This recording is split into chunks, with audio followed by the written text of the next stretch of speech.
কাকের কাছে আছে তো, দাও দাও। আহা,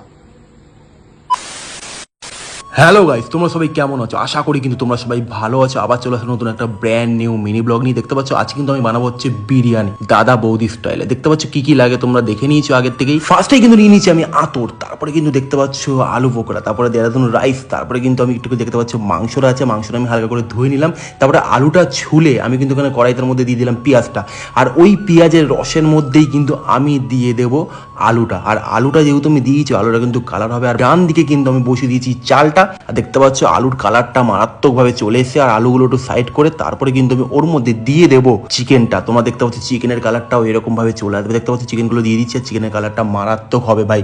দাদা বৌদি কিন্তু এরকম ভাবেই করে কিন্তু চিকেন বিরিয়ানিটা। দেখতে পাচ্ছ তারপর কিন্তু রাইসটা আমি এক জায়গায় তুলে নিয়েছি, আলুটাও তুলে নিয়েছি, আর চিকেনটা এখানেই থাকবে।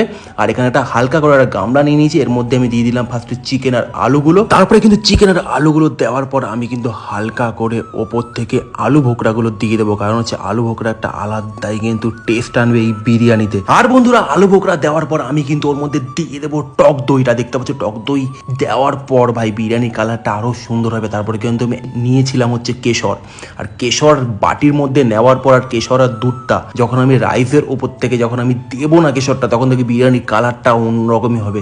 তো ফাইনালি আমি দিয়ে দিলাম এখানে রাইসটা দেওয়ার পর আমি কিন্তু ওপর থেকে 8টুকুনি রাইস দিয়ে দেবো, কারণ হচ্ছে পুরোটা ভাই ভোজাই করতে হবে ভাই, এত বিরিয়ানি খাবে কে, তাই না?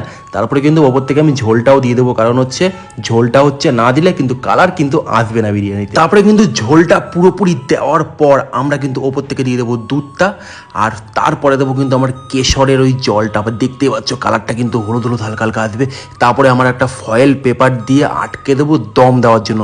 তারপরে দেখো ভাই বিরিয়ানির কালারটা পুরো দাদা বৌদি স্টাইলে হয়েছে। তো কমেন্ট করে জানাও কেমন হয়েছে কালারটা। আজকের জন্য ভিডিওটা টাটা, দেখা হচ্ছে নেক্সট একটা মিনি ব্লগে। আর যদি আমার পেজটা ফলো না করে থাকো অবশ্যই কিন্তু ফলো করে নিও, আর আমার ইনস্টাগ্রাম পেজটাও কিন্তু ফলো করে নিও। টাটা, দেখা হচ্ছে নেক্সট একটা ব্র্যান্ড নিউ ভিডিওতে। টাটা।